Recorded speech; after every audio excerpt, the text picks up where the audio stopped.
ઝુંપડપટ્ટીની બહેન બંગલાના દાદરા ચડી જાય અને હાથમાં વાટકો, અને વાટકો જોઈને કે બેન ઘરે ખાંડ નથી, થોડી ખાંડ મળશે? તમે વિચાર કરો, જેના ઘરે ખાંડ ઘટતી હોય એને ઘરે બધું ઘટતું હોય. એટલે તરત જ ઓલી ખાનદાન બાઈ હતી અંદર ગઈ અને ખાંડનો વાટકો ભરીને ગરીબ મહિલાને આપી. પછી એને ઊંઘ ન આવે. દાતાર માણસ કોને કહેવાય? જેને કેવું ન પડે હો એ ભાઈ તમે આ કામની અંદર કંઈક લખાવજો, એવું કેવું ન પડે. દાતારી ફાટી નીકળે. દિલવાળો માણસ અંદરથી ફાટી જાય, એનાથી રહેવાય નહીં. એને કઈ રિક્વેસ્ટ ન કરવી પડે, કારણ કે દિલ છે એની પાસે. પછી એનું ઊંઘ ન આવે, કારણ કે જેની ઘરે ખાંડ ઘટે એની ઘરે ઘણું બધું ઘટતું હોય. આ ફીલ કરે, દિલ છે ફીલ કરે. પછી ઊંઘ ન આવે.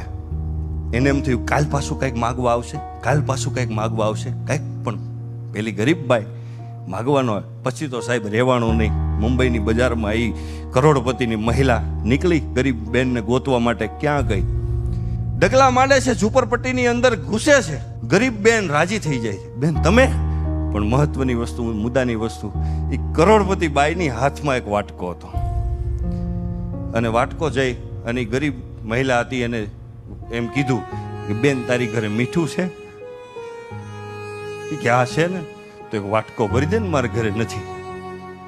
સાહેબ પ્રસંગ જોજો તમે.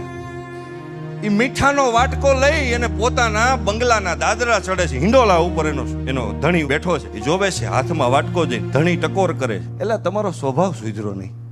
આપણા ઘરે શું ઘટે છે? તમારા માગવા નીકળાય ત્યારે સાહેબ એ સ્ત્રીએ જવાબ આપ્યો હતો ને, આ યુવાનોને હૃદયની અંદર ગાંઠ મારી લીધા જેવો જવાબ છે. આ ગુણ જો તમારી મારી અંદર હશે ને સાહેબ, આપણે રાજ કરવાના છે. એ સ્ત્રીએ જવાબ આપ્યો તો થોડા સમય પહેલા ગરીબ બેન આપણા દાદરા ચડી ગઈ અને ભગવાનની દયા છે આપણે એટલે આપણે એને આપી શકીએ. પછી હું ગોતતી હતી કે બેન કેમ ન આવી, કારણ કે જેના ઘરે ખાંડ ઘટે એની ઘરે બધું ઘટતું હોય તો કાંઈક માગવા આવે. આપણી પાસે છે, ભગવાનની કૃપા છે, માગવા પણ નહીં. પછી મારાથી રહેવાનું નહીં, હું મીઠું માગવા. પણ એ કે મીઠું માગવા ન જવાય, કંઈક દેવા જવાય. એ કે હું મીઠું એના ઘરે એટલા માટે માગવા ગઈ કે એને ફરી આપણા ઘરે કંઈક માગવા આવવું હોય ને તો એના પગ ભારે ન થાય ને એને સંકોચ ન થવો જોઈએ. ભલા માણસ, એક દાતાર માણસ પોતાની દાતારી દાખવા માટે પોતે ભિખારી બની જાય છે, એને શરમ નથી આવતી, અને દાતારી કહેવાય છે. એટલે મને કહેવાનું મન થાય કે જીવતા છીએ તો નામનું મહત્વ, મરણ પછી એને નનામી કહેવાય. જિંદગી કોઈની આપેલી ઉધાર છે સાહેબ, એને પાછી ના આપો તો તમારી ખામી કહેવાય. રડતા રડતા એવાતા જિંદગીમાં હસતા જાઓ તો વાત જામી કહેવાય. બાકી તો ઘણા જીવે છે ને ઘણા મરે છે,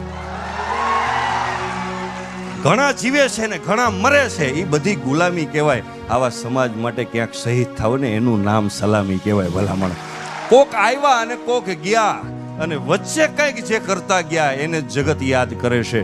પણ આ થાતું શું કામ નથી ખબર? શું કામ નથી થતું ખબર? આપણને એવો ફાંકો છે કે આપણે 500 વર્ષ જીવવાના છે. એ ફાંકો કોરોનામાં કાઢી નાખો કુદરતે તોય હજી ભેગું નથી થતું. એટલે છેલ્લી 2 લાઈનમાં દિવ્યેશભાઈ મારી કવિતા છે કે કેટલાય ગયા ને કેટલાય આવીને આમ જ ફરે, કે કેટલાય ગયા ને કેટલાય આવીને આમ જ ફરે છે. પેઢીયું બળીને રાખ થઈ ગઈ તોય બધાય આમ જ ફરે છે. માલિક નથી તોય માલિકીના પુરાવા લઈને ફરે છે.